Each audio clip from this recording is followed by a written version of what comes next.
আসসালামু আলাইকুম। Welcome back to my channel. আশা করছি আপনারা সকলে খুব ভালো আছেন। আমিও খুব ভালো আছি। তাই তো চলে আসলাম মজার একটি রেসিপি নিয়ে। আর আজকের রেসিপিটি হচ্ছে, অনেকেই দেখি মনে করতে পারেন একেবারে কমন একটি রেসিপি দিল, এটা কেমন কথা? ডিম ভুনা বা ডিম কারি, এটা কেমন ভিডিও? আসলে এই ভিডিও আনকমন করে দেখানোর চেষ্টা করেছি আপনাদের মাঝে। চলুন দেখিয়ে দিচ্ছি কিভাবে তৈরি করলাম আমি আমার আজকের রেসিপিটি। আমি প্রথমে একটা প্যান গরম করে নিয়েছি। প্যানটা গরম হয়ে আসলে দিয়ে দিচ্ছি 2 টেবিল চামচ পরিমাণে সয়াবিন তেল। তারপরে দিয়ে দিচ্ছি এখানে আমি হলুদের গুঁড়া 1 চামচে 3 ভাগের 1 ভাগ, আর দিয়ে দেব লবণ 1 চামচে 3 ভাগের 1 ভাগ।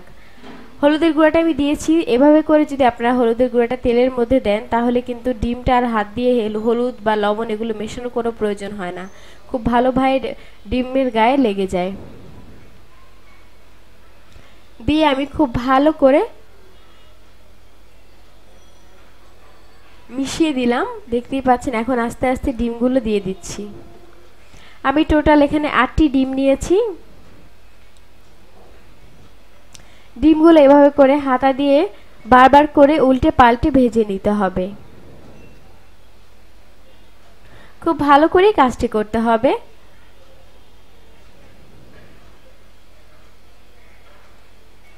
যতক্ষণ পর্যন্ত লালচে একটা বর্ণ না হয়ে আসে ডিমের গায়ে, ততক্ষণ পর্যন্ত ভাজতে হবে। তাহলে কিন্তু এই ডিমের স্বাদটা অসম্ভব টেস্টি হয়ে যাবে। এই ভাজাটাই অনেকটা টেস্ট আনে ডিমে। দেখতেই পাচ্ছেন লালচে লালচে রং চলে এসছে। এখন আমি চুলা থেকে তুলে নিচ্ছি ডিমগুলো। লক্ষ্য রাখবেন, আস্তে আস্তে তোলার চেষ্টা করবেন যাতে করে তেলটা গায়ে ছিটে না আসে, সেদিকে লক্ষ্য রেখে কাজটা করবেন।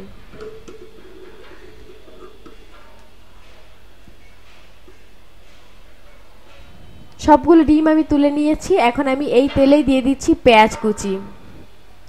আমি এখানে নিয়েছি মিডিয়াম সাইজের দুটো পেঁয়াজ কুচি করে, আর নিয়েছি 5-6টি কাঁচামরিচ মাঝখানে চিড়ে।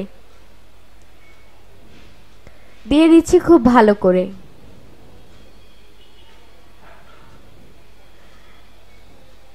এবং ভেজে নেব যতক্ষণ পর্যন্ত ব্রাউন কালার হয়ে না আসে বা গোল্ডেন ব্রাউন কালার না হয়ে আসে, ততক্ষণ পর্যন্ত ভাজবো।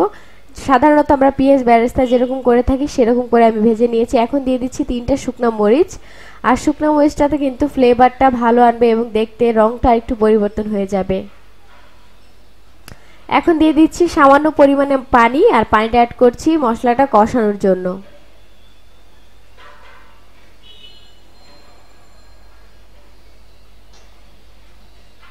যখন পানিটা এভাবে বলক চলে আসবে, তখন আমি এক এক করে সবগুলো গুঁড়ো মশলা এবং বাটা মশলা অ্যাড করব। প্রথমে আমি দিয়ে দিচ্ছি আদা রসুন বাটা 1.5 টেবিল চামচ পরিমাণে। আদা রসুন বাটার পরিমাণটা একটু বাড়িয়ে দিতে হবে এই রান্নাটার ক্ষেত্রে, তাহলে টেস্টটা খুব ভালো আসবে। দিয়ে আমি আবার নাড়াচাড়া করে দিচ্ছি।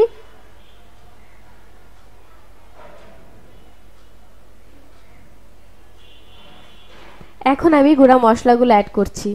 আমি এখানে দিয়ে দিচ্ছি মিডিয়াম সাইজের একটা টমেটো। টমেটোটা আমি কুচি করে কেটে নিয়েছিলাম, দিয়ে দিলাম।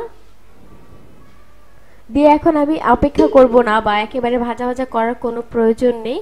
দিয়ে দিচ্ছি হলুদের গুঁড়া 1 চামচে 3 ভাগের 1 ভাগ, ধনিয়ার গুঁড়া 2 চা চামচ পরিমাণে, লাল মরিচের গুঁড়া 1 চা চামচ পরিমাণে।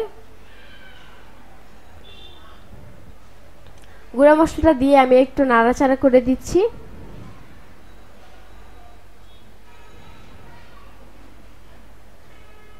এখন দিয়ে দিচ্ছি জিরার গুঁড়া 1 চা চামচ পরিমাণে, গরম মশলার গুঁড়া 1 চামচে 3 ভাগের 1 ভাগ।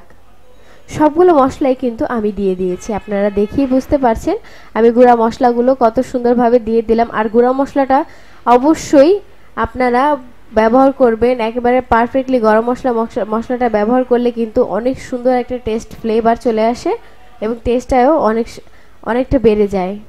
আমি একটু নাড়াচাড়া করে দিয়ে মশলাটা খুব ভালো করে কষিয়ে নেব। আমি লবণটা দিতে দেরি করে লবণটা দিচ্ছি, কারণ প্রথমে আমি লবণ দিয়েছিলাম তেলে, তাই আমি খুব সামান্য পরিমাণ লবণ পরবর্তীতে অ্যাড করে নিয়েছি। মশলাটা খুব ভালোভাবে কষানো হয়ে গেছে। এখন আমি সেদ্ধ করে এবং ভেজে রাখা ডিমগুলো দিয়ে দিচ্ছি।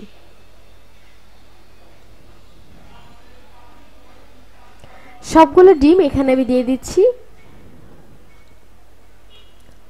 দিয়ে একটু নাড়াচাড়া করে দিচ্ছি।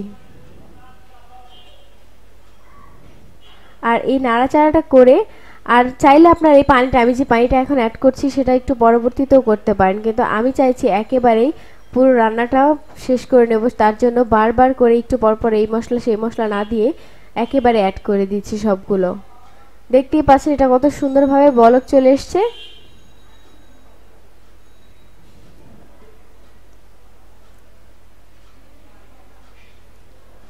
ঝোলটা আমি একটু শুকানোর জন্য অপেক্ষা করব।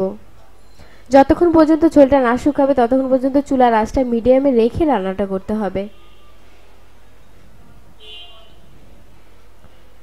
দেখতেই পাচ্ছেন অনেকটা শুকিয়ে গেছে। এখন আমি চুলা থেকে নামিয়ে নেব এবং সার্ভ করে আপনাদেরকে দেখাবো। আর আপনাদের সুবিধার্থে একটা সাদা প্লেটে আমি সার্ভ করে নিয়েছি। লাল জিনিস তো সাদা প্লেটে ভালো লাগে, তার জন্য সার্ভিংয়ে যত আপনারা আসলে পরিবেশনে অনেকটা সৌন্দর্য বাড়িয়ে তোলে।